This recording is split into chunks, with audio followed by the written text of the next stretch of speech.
नमस्कार दोस्तों, moonlight finance में आपका स्वागत है। आपको और आपके परिवार को दीपावली की बहुत बहुत शुभकामनाएं। आज हम डिस्कस करेंगे टॉप दीपावली स्टॉक्स। इन स्टॉक्स को सिलेक्ट करने का क्राइटेरिया तो बहुत बड़ा है, बट हाई लेवल पे देखें तो हाई ग्रोथ स्टॉक्स होने चाहिए, लॉन्ग टर्म इन्वेस्टर्स के लिए सूटेबल होने चाहिए, ट्रैक रिकॉर्ड इन कंपनीज का एकदम शानदार होना चाहिए, लॉन्ग टर्म परफॉर्मेंस बहुत ही अच्छी होनी चाहिए, नियर टर्म रिजल्ट्स जो Q2 के आए हैं वो भी बहुत अच्छे होने चाहिए, लॉन्ग रनवे ऑफ ग्रोथ होना चाहिए, क्लियर विजिबिलिटी होनी चाहिए ग्रोथ की, क्योंकि स्टॉक मार्केट अर्निंग्स के हिसाब से ही रिवॉर्ड करता है स्टॉक को। तो इनकी अर्निंग विजिबिलिटी अच्छी होनी चाहिए, ग्रोथ विजिबिलिटी काफ़ी अच्छी होनी चाहिए। आज के मार्केट में प्रॉब्लम यह है कि अच्छे स्टॉक्स की वैल्यूएशंस काफ़ी बढ़ गई हैं, बहुत डिफिकल्ट हो पा रहा है वैल्यू स्टॉक्स को ढूंढ पाना। तो ये वो स्टॉक्स हैं जिनमें अभी भी वैल्यू है और जो आज की डेट में भी खरीदे जा सकते हैं। इनकी कैश फ्लोज काफ़ी अच्छी हैं। ये SIP स्टॉक्स हो सकते हैं लॉन्ग टर्म के लिए। ये जो भी डिस्कशन हम कर रहे हैं वो सिर्फ एजुकेशनल पर्पसेस के लिए है। अगर आप कोई भी इन्वेस्टमेंट डिसीजन लेना चाहते हैं तो अपने एडवाइजर से कंसल्ट करके अपना ड्यू डिलिजेंस करके ही लीजिएगा। मार्केट्स की ओवरऑल बात करें तो जियोपॉलिटिकल सिनेरियो काफ़ी ख़राब है।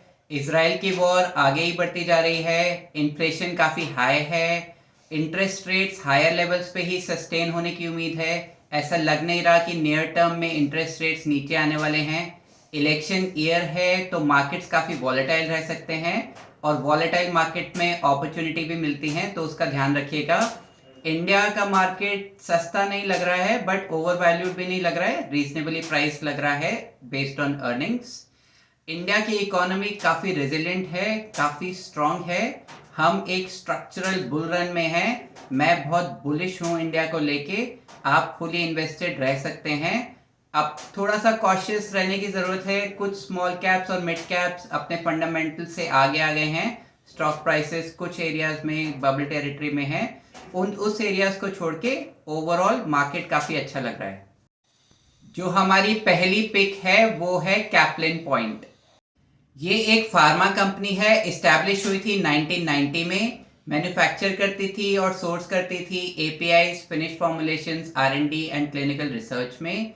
शुरू के इनके प्रोडक्ट्स से ointments, creams and other external applications. Company list हो गई थी 1994 में। इनकी फर्स्ट जो मैन्युफैक्चरिंग फैसिलिटी थी वो पौंडीचेरी में थी। उन्होंने एक्सपैंड किया अपनी प्रोडक्ट रेंज को। अभी हम देखेंगे कि क्या क्या प्रोडक्ट रेंज उनकी ऐड हो गई है। ये कंपनी लगातार केपेक्स करती रहती है। मेजर प्रेजेंस लैटिन अमेरिका और अफ्रीका में है। US में भी इनकी प्रेजेंस बहुत तेज़ी से बढ़ रही है और ये लीडिंग सप्लायर है फार्मा के लैटिन अमेरिका में और अफ्रीका में। कंपनी का प्रोडक्ट पोर्टफोलियो लगातार एक्सपैंड हो रहा है। Tablets, capsules, injectables, liquid orals, ointments, creams, gels, surgicals और भी बहुत सारे प्रोडक्ट्स हैं। और अगर हम प्रोडक्ट मिक्स देखें तो FY12 में देखें तो जेनेरिक्स का कंट्रीब्यूशन 95% था और ब्रांडेड जेनेरिक्स का कंट्रीब्यूशन सिर्फ 5% का था। और अभी का नंबर देखें FY23 का, ब्रांडेड जेनेरिक्स का नंबर हो गया है 25% तक और जेनेरिक्स का रह गया है 75%। ब्रांडेड जेनेरिक्स में मार्जिन्स जेनेरिक्स के कंपैरिजन में काफ़ी बेहतर होते हैं। ज्योग्राफी कंसंट्रेशन में हमें ये देखना है कि ये कंपनी कितनी जल्दी US में एक्सपैंड कर पाती है, क्योंकि US में अपॉर्चुनिटी साइज बहुत बड़ा है। FY22 में देखें तो US का 10% था रेवेन्यू में कंट्रीब्यूशन, जो बढ़ते बढ़ते FY23 में 14% तक का हो गया है। कंपनी का जो स्टैंड आउट एस्पेक्ट है वो है उसकी कंसिस्टेंसी इन परफॉर्मेंस। अगर आप नंबर्स को डिटेल में एनालाइज करेंगे तो आप ये देखेंगे कि कंपनी ईयर ऑन ईयर बहुत ही स्टेडी रेट से बढ़ रही है। बहुत कंसिस्टेंट, स्टेडी और प्रिडिक्टेबल इसकी ग्रोथ रही है। अगर आप इसके प्रॉफिट के नंबर्स देखें, सेल्स के नंबर देखें या रिटर्न ऑन इक्विटी के नंबर्स देखें ओवर अ लॉन्ग टर्म, तो बहुत ही शानदार नंबर्स हैं। ये कंपनी मोस्ट पैरामीटर्स में पिछले 10 साल में 10 गुना हो गई है। अगर आप टोटल रेवेन्यू देखें तो पिछले 10 साल में 28.5% CAGR से ग्रो हुई है। और जो बेस्ट एस्पेक्ट जो मुझे लगता है अगर आप रेवेन्यू का नंबर देखें ईयर ऑन ईयर ग्रोथ का, तो ऐसा नहीं है कि बहुत ऊपर नीचे हो रहा है, बहुत ही कंसिस्टेंटली, बहुत ही स्टेडीली, बहुत ही प्रॉपर तरीके से कंपनी ग्रो हो रही है। कैश एंड कैश इक्विवेलेंट्स देखें पिछले 10 साल में, तो वो 45.95 टाइम्स हो गए हैं। प्रॉफिट आफ्टर टैक्स का नंबर देखें तो कंपनी ने इसको 39% CAGR से बढ़ाया है पिछले 10 साल में। जो ग्रोथ रही है वो 26.93 टाइम्स की रही है। और जो सबसे नोट करने वाला एस्पेक्ट है वो इसकी कंसिस्टेंसी है। चैलेंजेस बहुत रहे हैं फार्मा कंपनीज के साथ, सप्लाई चेन में डिसरप्शंस रही हैं, कोविड की प्रॉब्लम्स रही हैं, आफ्टर कोविड की प्रॉब्लम्स रही हैं, बट इस कंपनी ने ये कर दिखाया है कि हर साल कंसिस्टेंटली ग्रोथ करना पॉसिबल है। इनकी FY13 तक यूएस मार्केट्स में कोई प्रेजेंस नहीं थी और FY23 में इनका 14% रेवेन्यू यूएस से आता है। यूएस एक बहुत बड़ा मार्केट है और बहुत बड़ी अपॉर्चुनिटी है इस कंपनी के लिए। अगर आप केपेक्स देखें तो कंपनी लगातार केपेक्स में इन्वेस्ट करती रहती है। FY13 से FY23 तक 700 करोड़ का केपेक्स ऑलरेडी कर चुकी है। एबिटा की ग्रोथ भी काफी स्टेडी रही है, काफी कंसिस्टेंट रही है। मार्जिन्स हायर लेवल्स पे सस्टेन है। अगर आप ROCE का नंबर देखें वो 27% का है, ROE का नंबर 22% का है, जो बहुत ही शानदार है। Q2 FY24 के नंबर्स देखें तो रेवेन्यू ग्रो हुआ है 15% ईयर ऑन ईयर से, ग्रॉस प्रॉफिट ग्रो हुआ है 27% ईयर ऑन ईयर से, एबिटा ग्रो हुआ है 29% ईयर ऑन ईयर से, एबिट ग्रो हुआ है 32% ईयर ऑन ईयर से, पैट ग्रो हुआ है 26% ईयर ऑन ईयर से, अर्निंग्स पर शेयर का नंबर 15.13 तक पहुंच गया है। जो स्टैंड आउट एस्पेक्ट है Q2 रिजल्ट्स का, ग्रॉस प्रॉफिट मार्जिन 60% के आए हैं, एबिटा मार्जिन 36.7% के आए हैं, जो प्रीवियस क्वार्टर से और प्रीवियस ईयर से काफी बेहतर है।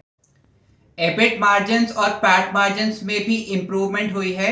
एबिट मार्जिन्स 33.9% के आए हैं और पैट मार्जिन्स 27% के आए हैं। कंपनी के पास कैश काफी है। इससे ये बेनिफिट है कि कंपनी को अपने केपेक्स के लिए डेट की जरूरत नहीं पड़ेगी, इंटरनल अक्रूवल से ही कर पाएंगे। और कोई इंटरेस्टिंग इनऑर्गेनिक अपॉर्चुनिटी आती है ग्रोथ के लिए तो एक्विजिशंस भी कर पाएंगे। तो अगर आप FY23 का नंबर देखें तो 772 का था और सिर्फ फर्स्ट हाफ FY24 में देखें तो वो 825 करोड़ तक का पहुंच गया है। कैश फ्लो फ्रॉम ऑपरेशंस देखें तो वो 129 करोड़ का है, free cash flow 50 crore. ROE का नंबर देखें तो वो 22% पे सस्टेन्ड है। ROCE का नंबर देखें तो FY23 में 27% का था और H1 FY24 में 28% का हो गया है। कंपनी को इसकी कंसिस्टेंट एंड हाई ग्रोथ की वजह से लगातार अवार्ड्स मिलते रहते हैं।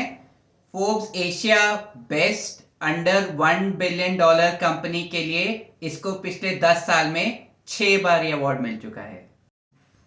शेयर होल्डिंग पैटर्न देखें तो प्रमोटर्स की शेयर होल्डिंग 70% से भी ज्यादा की है, जो एक बहुत ही अच्छा साइन है। इससे ये पता चलता है प्रमोटर्स को काफी कॉन्फिडेंस है, प्लस उनका स्किन इन द गेम है और प्रमोटर्स ने over a period of time अपनी शेयर होल्डिंग को बढ़ाया ही है। FIIs ने भी अपनी शेयर होल्डिंग को बढ़ाया है। कंपनी के हाइजीन नंबर्स देख लेते हैं। कंपनी की ग्रोथ एकदम स्टेलर रही है, मतलब पिछले 10 साल में 10 गुना हो गई है। उसके बावजूद इसका PE अभी भी 22.2 का ही है। इस तरह की ग्रोथ में PE काफी ज्यादा होना चाहिए। मुझे ऐसा लगता है इस कंपनी में अभी भी PE एक्सपेंशन पॉसिबल है। मार्जिन तो हम देख ही रहे हैं, मार्जिन भी कंपनी के लगातार स्टेडी हैं, बढ़ भी रहे हैं और यूएस में काफ़ी बड़ी एक्सपेंशन अपॉर्चुनिटी भी है। अगर आप ROCE का नंबर देखें, ROE का नंबर देखें, प्रॉफिट ग्रोथ का नंबर देखें, कंपनी के पास डेट नहीं है, प्लेज परसेंटेज 0 है और किसी भी पैरामीटर से आप इसको इवैल्यूएट करें अपने अनुसार जो भी आप क्राइटेरिया यूज करते हैं वो अगर आप इस कंपनी में अप्लाई करें तो आपको ये कंपनी काफी अच्छी नजर आएगी। यूएस एक बहुत ही इंटरेस्टिंग मार्केट है कंपनी के लिए। अगर आप उसमें ओवरऑल मार्केट साइज देखें इनके प्रोडक्ट्स का, वो $5 बिलियन से भी ऊपर का है और करेंटली कंपनी ने सिर्फ $670 मिलियन तक का ही कैप्चर किया है मार्केट साइज। तो इसमें सिग्निफिकेंट ग्रोथ अपॉर्चुनिटी पॉसिबल है। कंपनी एक्सपैंड कर रही है अपनी प्रेजेंस को रेगुलेटेड मार्केट्स में जैसे US, larger markets of Latin America, Russia, China and south east Asia countries. तो कंपनी की ग्रोथ आने वाले सालों में कैसे आने वाली है? एक तो जो कोर बिजनेस है वो कंसिस्टेंटली ग्रो कर रहा है एग्जिस्टिंग कंट्रीज में। यूएस का बिजनेस बहुत बड़ी अपॉर्चुनिटी है, वो बहुत अच्छे से ग्रो कर रहा है। ये फॉरवर्ड इंटीग्रेशन और बैकवर्ड इंटीग्रेशन कर रहे हैं जिससे इनको कॉस्ट ऑप्टिमाइजेशन का बेनिफिट मिलेगा, जो हम देख रहे हैं कि मार्जिन्स लगातार इंप्रूव हो रहे हैं। बैलेंस शीट काफी स्ट्रांग है, कंपनी के पास कैश है इनऑर्गेनिक और ऑर्गेनिक ग्रोथ के लिए, और ये और भी ज्योग्राफीज में एक्सपैंड कर रहे हैं जैसे हमने पहले देखा। आज कैपलिन के स्टॉक प्राइस में 8-8.5% का उछाल आया है Q2 नंबर्स के बाद। तो मार्केट ने Q2 नंबर्स को वेलकम किया है और अभी भी अगर आप देखें तो कैपलिन पॉइंट की पीई सिर्फ 22.2 ही है। ये उतनी ग्रोथ के बाद है जो कंपनी ने पिछले 10 साल में दिखाई है, और अगर आप पीयर से कंपेयर करें तो अभी भी ये स्टॉक अंडर वैल्यूड है। ग्रोथ रनवे काफी क्लियर है, बहुत ही इंटरेस्टिंग अपॉर्चुनिटी है, पी एक्सपेंशन पॉसिबल है। रिस्क की बात करें, एक तो ज्योग्राफिकल रिस्क है, कंपनी का अभी भी मेजर रेवेन्यू लैटिन अमेरिका से आता है।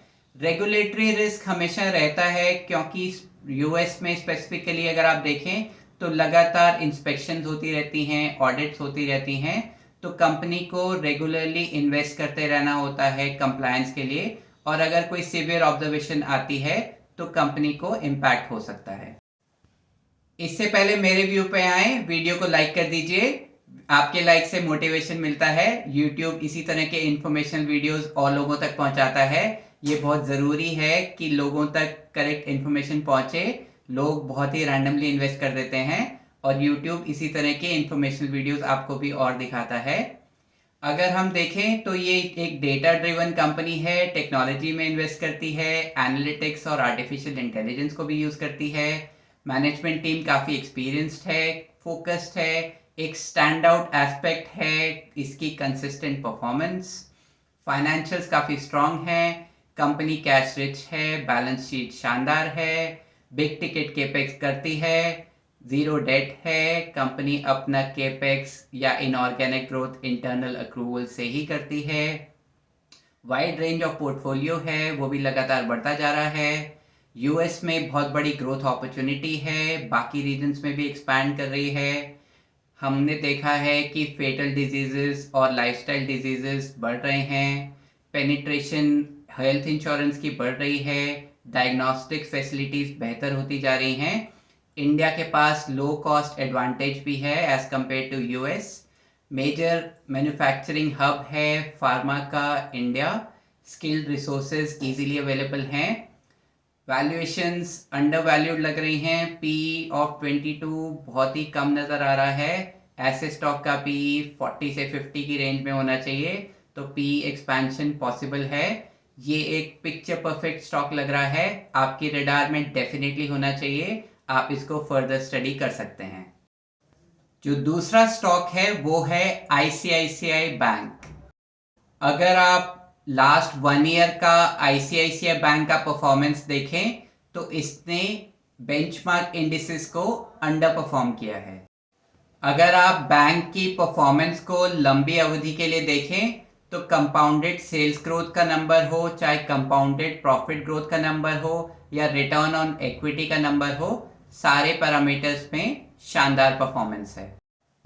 अगर हम लोन बुक को देखें एट द एंड ऑफ सितंबर 30, 2023 तो 54.3% लोन्स रिटेल के हैं, जो बहुत ही अच्छा नंबर है। देखिए, पैसा रिटेल साइड में ही ज़्यादा बनता है, रिस्क भी वहाँ पे डाइवर्सिफाइड रहता है, तो ये एक स्टेबल परफॉर्मेंस है और ये रिटेल का segment over a period of time grow होगा। बैंक ने इस क्वार्टर में भी एकदम शानदार नतीजे पेश करे हैं। एनालिस्ट की एक्सपेक्टेशंस को बीट किया है। नेट प्रॉफिट ग्रो हुआ है 35.8% year on year. Net interest income grow हुआ है 23.8% year on year. Core operating profit grow हुआ है 21.7% year on year. Net interest margin company का आया है 4.53% पे, जो पिछले साल इसी क्वार्टर में 4.31% का था। डिपॉजिट्स ग्रो हुए हैं 18.8% ईयर ऑन ईयर और 4.5% quarter on quarter. Domestic loans grow हुए हैं 19.3% ईयर ऑन ईयर से और 4.8% क्वार्टर ऑन क्वार्टर से। रिटेल लोन्स ग्रो हुए हैं 21.4% ईयर ऑन ईयर से 5.5% क्वार्टर ऑन क्वार्टर से। नेट एनपीए का जो रेशो है वो आया है 0.43%। अगर आप क्वार्टर ऑन क्वार्टर कंपेयर करें तो पिछले क्वार्टर में 0.48% का था, तो एसेट क्वालिटी में सुधार है। प्रोविजंस अगर आप देखें तो इस क्वार्टर में ड्रॉप होके 583 करोड़ के आ गए हैं। अगर आप पिछले साल के इस क्वार्टर में देखें, क्वार्टर 2 का नंबर देखें पिछले साल का, तो वो 1645 करोड़ का था। स्टॉक ने अंडर परफॉर्म किया है बेंचमार्क इंडेक्सेस को। लोन बुक लगातार ग्रो हो रही है, डिपॉजिट्स अच्छी स्पीड से ग्रो हो रहे हैं, एसेट क्वालिटी में लगातार सुधार हो रहा है। प्रोविजंस हमने देखा इस क्वार्टर में डिक्लाइन हुआ है। मैनेजमेंट एक्सपेक्ट कर रही है एसेट क्वालिटी यहाँ से फर्दर इम्प्रूव होगी। डिजिटल में पुश है, हेल्दी बुक क्वालिटी है, रिस्क मैनेजमेंट कंपनी का बहुत अच्छा है, वैल्यूएशंस रीजनेबल हैं। लार्ज कैप बैंकिंग स्टॉक्स ने इस रैली में पार्टिसिपेट नहीं किया है। ये एक बहुत बढ़िया पोर्टफोलियो स्टॉक हो सकता है जिसमें आप SIP कंसिडर कर सकते हैं, फर्दर स्टडी कर सकते हैं।